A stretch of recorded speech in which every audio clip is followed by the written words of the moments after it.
बतीघर पंचायत रे बीजेडी रो प्रचार केन्द्रापड़ा जिला महाकालपड़ा निर्वाचन मंडली बतीघर पंचायत रे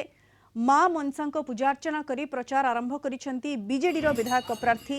अतनु सब्यसाची नायक एवं केन्द्रापड़ा सांसद प्रार्थी अंशुमन महांती नौकारे जाई लोकों आशीर्वाद ग्रहण करिसेंती दुई नेता पंचायतवासी उभय प्रार्थी को स्वागत करथिले। जगत पिता नलिनीकांत महांती राजनीतिक कर्मभूमि आज मोर प्रथम गस्त एठाकू बहु पुरुखा लोक नेतृत्व भेटुची माँ मौसी मान भेटुची बहु आशीर्वाद पाई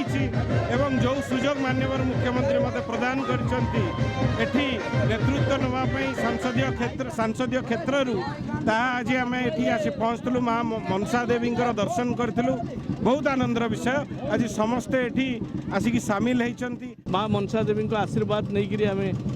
आसंता 10 तारीख दिन नॉमिनेशन फाइल करूँ और ए महाकालपड़ावासी आशीर्वाद ता भितर माँ को आशीर्वाद सर्वप्रथम